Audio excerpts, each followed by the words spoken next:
Shanghai, once China's thriving metropolis and financial center, is experiencing an unprecedented economic downturn. Streets that once bustled with life are now deserted, and shopping centers once overflowing with shoppers stand half empty. This picture vividly illustrates the deep crisis gripping physical businesses in the city.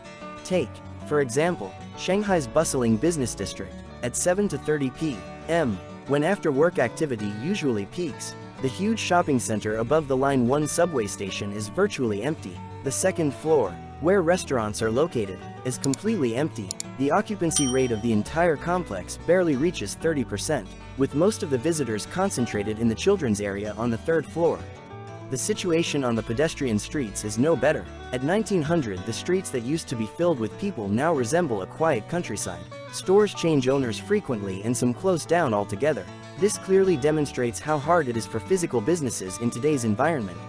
Official statistics confirm these observations. In June, retail sales in Beijing fell by 6.3%, and in Shanghai the consumption index fell even more sharply, by 9.4%. This is clear evidence of a sharp decline in consumer spending in China's largest cities. The closure of landmark shopping centers was another blow to the city's economy. Shanghai Landmark Plaza on Nanjing Road, Pacific Department Store in Shujiawi, and Meilong Town Plaza have all closed in the past 2 years. Even luxury office buildings that look impressive on the outside are often empty or shared by several companies on the inside. The crisis in the real estate sector is making matters worse. Large companies such as Red Star Macallan are declaring bankruptcy, leaving huge debts. Some shopping centers are even being converted into wholesale markets for agricultural products, potentially setting off a chain reaction in the economy.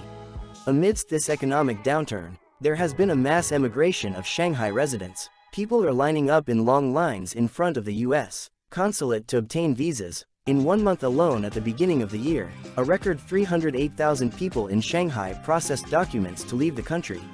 The reasons for this wave of emigration are varied. Many wealthy Shanghainese, like Ms. Wang, who owns a chain of clothing stores, are facing huge losses in their businesses. Others, like Ms. Liu, a former employee of Vogue and Macy's, have decided to leave after a tough lockdown experience in 2022.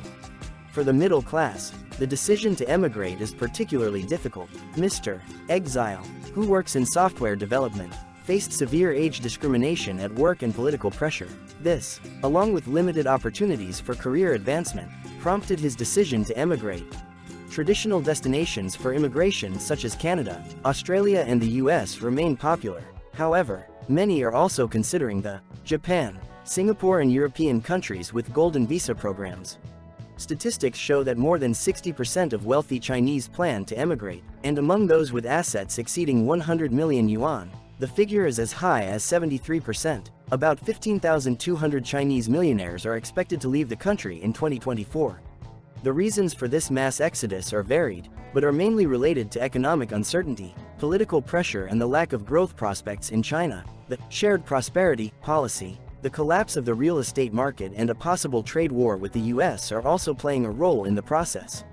The situation in Shanghai is a microcosm of the broader problems facing China. Economic slowdown, political pressure and growing discontent among the population are creating a complex and volatile situation that is likely to have far-reaching consequences for both China and the global economy as a whole.